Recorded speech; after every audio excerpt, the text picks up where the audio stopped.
بسم الله الرحمن الرحيم. السلام عليكم ورحمة الله تعالى وبركاته.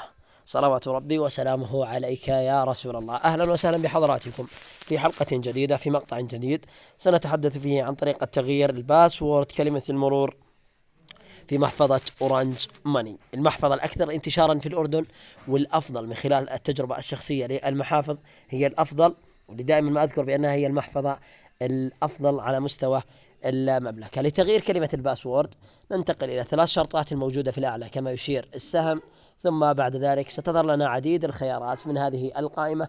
نختار أول خيار وهو خيار حسابي، نقوم بالضغط على هذا الخيار، ثم بعد ذلك سيظهر لدينا خيارين في هذه القائمة: الخيار الأول وهو تغيير كلمة السر، والخيار الثاني وهو أغلق المحفظة. نختار أو ما يهمنا من خلال هذا الفيديو هو تغيير كلمة السر الباسورد. نقوم بالضغط على هذا الخيار، ثم بعد ذلك نقوم بإدخال كلمة المرور الحالية القديمة، ثم بعد ذلك نقوم بإدخال كلمة المرور الجديدة هنا في هذه الخانة، ثم بعد ذلك نقوم بكتابة كلمة السر أو كلمة المرور الجديدة مرة أخرى في هذه الخانة.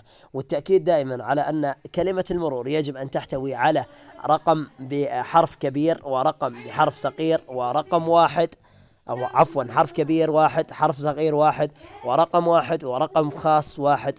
وكذلك أن تكون كلمة المرور 8 أحرف كحد أو 8 خانات كحد أدنى. بعد أن نقوم بإدخال كلمة المرور القديمة وكلمة المرور الجديدة المطابقة للشروط وتأكيد تلك الكلمة، نقوم بالضغط على حفظ الموجودة في هذه الخانة، ثم بعد ذلك ستتغير كلمة المرور. أتمنى أن الجميع استفاد من هذا المقطع ومن هذا الشرح. نلتقيكم بإذن الله تعالى في مقاطع لاحقة.